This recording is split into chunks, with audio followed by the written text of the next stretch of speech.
আসসালামু আলাইকুম। আজকে জামায়াতে ইসলামের মহিলা বিভাগ থেকে আয়োজিত এই ইফতার অনুষ্ঠানে প্রথমত আমাদের এই অংশগ্রহণ করবার সুযোগ করে দেওয়ার জন্য এবং এই দাওয়াত দেওয়ার জন্য সকলকে অসংখ্য ধন্যবাদ।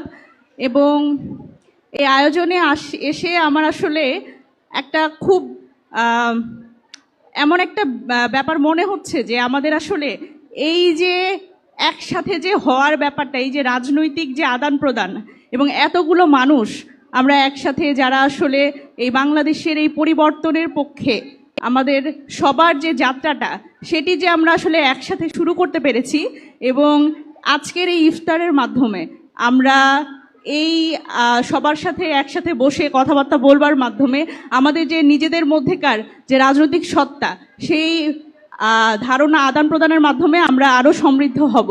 এবং আমি একটা বিষয়ে বিশেষভাবে ধন্যবাদ দিতে চাই।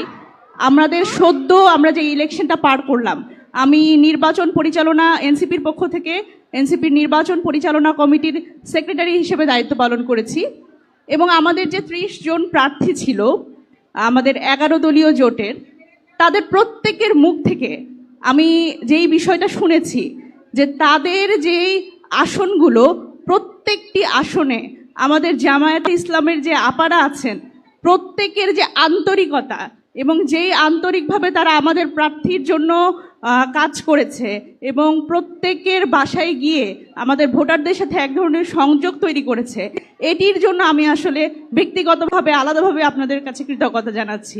অনেক ধন্যবাদ। আমি সবার জন্য একটা হাততালি আশা করছি। অনেক ধন্যবাদ। আমি মনে করি যে এই আয়োজনের মাধ্যমে এবং ভবিষ্যতেও এরকম আয়োজনের মাধ্যমে আমাদের নারীদের একসাথে হওয়া হবে এবং আমাদের যে রাজনৈতিক চিন্তার আদান প্রদান, আমরা বাংলাদেশটাকে আসলে কোন জায়গায় দেখতে চাই এবং সেখানে নারীর অধিকার এবং আমাদের মানুষ হিসেবে বাংলাদেশে আমাদের মর্যাদা, এই বিষয়গুলো নিয়ে আমরা ঐক্যবদ্ধভাবে আমরা যাতে সামনের দিকে এগিয়ে যেতে পারি। এবং আপনারা জানেন আমরা এমন একটি সময় কথা বলছি যখন আমাদের খুব ভয়ঙ্কর একটি বিষয়ের সম্মুখীন হতে হচ্ছে, যে নারীদের নিরাপত্তা নিয়ে আমরা প্রত্যেক দিন কথা বলছি এবং আজকেও আমরা দেখলাম যে আমাদের মধ্যে থেকে একজন চলে গেল, আমাদের শিশু কন্যাদের আমরা নিরাপত্তা দিতে পারছি না। এই যে ধর্ষণ এবং নারীর নিরাপত্তার নারীর নিরাপত্তার পক্ষে আমাদের যে ঐক্যবদ্ধ প্রচেষ্টা, আমার মনে হয় যে সেটি আমাদের একসাথে চালিয়ে যাওয়া উচিত। এবং এই কণ্ঠস্বরগুলো যখন একসাথে আমরা দল মত নির্বিশেষে এই কথাগুলো বলতে পারবো, তখনই আসলে আমরা নারীর যে মর্যাদা এই সমাজে আমরা প্রতিষ্ঠিত করতে পারবো।